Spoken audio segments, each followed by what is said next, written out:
On December 9th in the year 1917, in the morning, after Turkish troops moved out of the region, after only a single day's fighting, officials of the Holy City of Jerusalem offered the keys to the city to encroaching British troops. The British, led by General Edmund Allenby, who had arrived from the Western Front the previous June to take over the command in Egypt, entered the Holy City 2 days later under strict instructions from London on how not to appear disrespectful to the city, its people, or its traditions.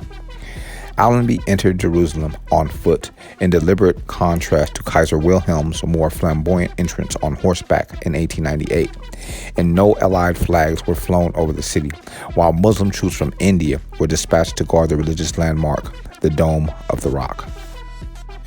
In a proclamation declaring martial law that was read aloud to the city's people in English, French, Arabic, Hebrew, Russian, and Greek, Allenby assured them that the occupying power would not inflict further harm on Jerusalem, its inhabitants, or its holy places. Quote, "Since your city is regarded with affection by the adherents of 3 of the great religions of mankind, and its soil has been consecrated by the prayers and pilgrimages of multitudes of devout people, I make it known to you that every sacred building, monument, holy spot, shrine, traditional site, endowment, pious bequest, or customary place of prayer will be maintained and protected according to the existing customs and beliefs of those whose faith they are sacred." Unquote. Church bells in Rome and London rang to celebrate the peaceful British arrival in Jerusalem.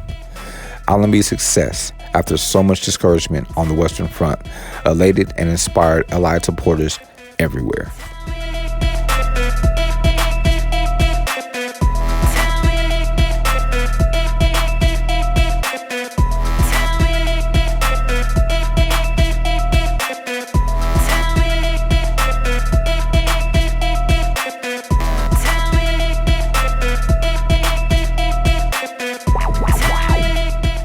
It was December 9th in the year 1979 that a commission of scientists declared that smallpox has been eradicated.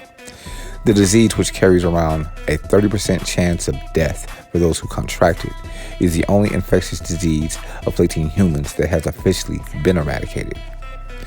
Something similar to smallpox had ravaged humanity for thousands of years, with the earliest known description appearing in Indian accounts from the 2nd century BCE.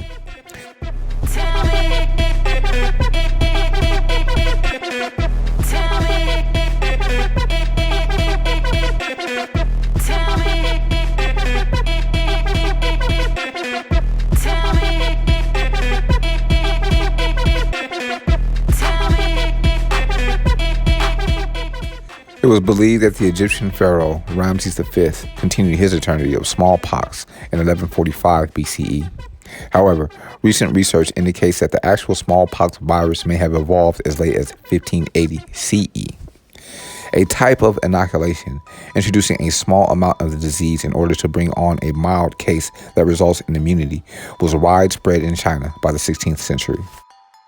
There is no record of a smallpox-like illness in the Americas before European contact, and the fact that Europeans brought pox with them was a major factor in their conquest and near eradication of many of the indigenous peoples of the North, South, and Central Americas. I'm going to stop right here because I'm going to say Eastern Hemisphere. I'm not going to say European people because you have to understand they just mentioned Ramses, so we're not going to say European people. We're going to say people of the Eastern Hemisphere because that would include India, Africa, Asia, anybody on the Eastern Hemisphere, which I have a documentary on that. Please check out the Currently Earth video, Veritable Propagation. Moving on. Where was I? Okay. Oh, smallpox was the leading cause of continuance of eternity in the 18th century Europe, leading to many experiments with inoculation. In 1796, the English scientist Edward Jenner discovered a vaccine. Unlike other types of inoculation, Jenner's vaccine, made from a closely related disease that affects cows, carried zero risk of transmission. Many European countries and American states made the vaccination of infants mandatory, and incidence of smallpox declined over the 19th and early 20th centuries. Compared to other epidemic diseases such as polio or malaria, smallpox eradication was relatively simple because the disease lives only in humans, making human vaccination highly effective at stopping its spread, and its symptoms appear quickly, making it easy to identify and isolate outbreaks. Starting in 1967, the World Health Organization undertook a worldwide effort to identify and stamp out the last remaining outbreaks of the disease. By the mid-70s, smallpox was only present in the Horn of Africa and parts of the Indian subcontinent. The last naturally occurring case was diagnosed in Somalia in 1977. 2 years later, doctors proclaimed its eradication. The elimination of smallpox is one of the major successes in the history of science and medicine. It was December 9th in the year 1992 that British Prime Minister John Major announces the formal separation of Charles, Prince of Wales, and heir to the British throne, and his wife, Princess Diana. Major explained that the royal couple were separating amicably. The report came after several years of speculation by the tabloid press that the marriage was in peril, citing evidence that Diana and Charles spent vacations apart and official visits in separate rooms. On July 29th in 1981, nearly 1 billion television viewers in 74 countries tuned in to witness the marriage of Prince Charles, heir to the British throne, to Lady Diana Spencer, a young English schoolteacher. Married in a grand ceremony at St. Paul's Cathedral in the presence of 2,650 guests, the couple's romance was, for the moment, the envy of the world. Their first child, Prince William, was born in 1982, and their second, Prince Harry, in 1984. Before long, however, the fairy tale couple grew apart, an experience that was particularly painful under the watchful eyes of the world's tabloid media. Diana and Charles separated in 1992, though they continued to carry out their royal duties. In August of 1996, 2 months after Queen Elizabeth II urged the couple's divorce, the prince and princess reached a final agreement. In exchange for a generous settlement and the right to retain her apartments at Kensington Palace and her title of Princess of Wales, Diana agreed to relinquish the title of Her Royal Highness and any future claims to the British throne. In the year following the divorce, the popular princess seemed well on her way to achieving her dream of becoming, quote, a queen in people's hearts, unquote. But on August 31st in 1997, she continued her eternity with her companion, Dodi Fayed, in a car accident in Paris. An investigation conducted by the French police concluded that the driver, who also continued his eternity in the crash, was heavily intoxicated and caused the accident while trying to escape the paparazzi photographers, who consistently tailed Diana during any public outing.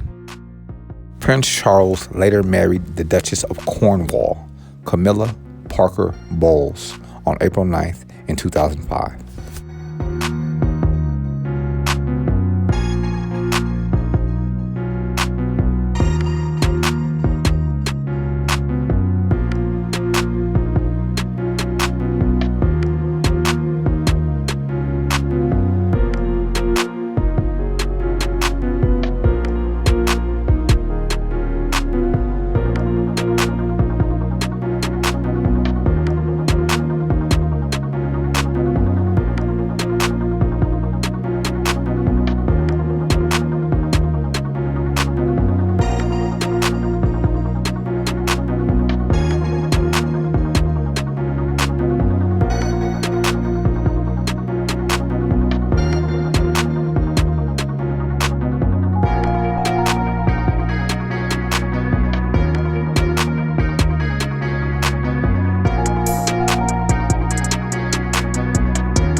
information documented and divulged on this audio file can be verified on history.com.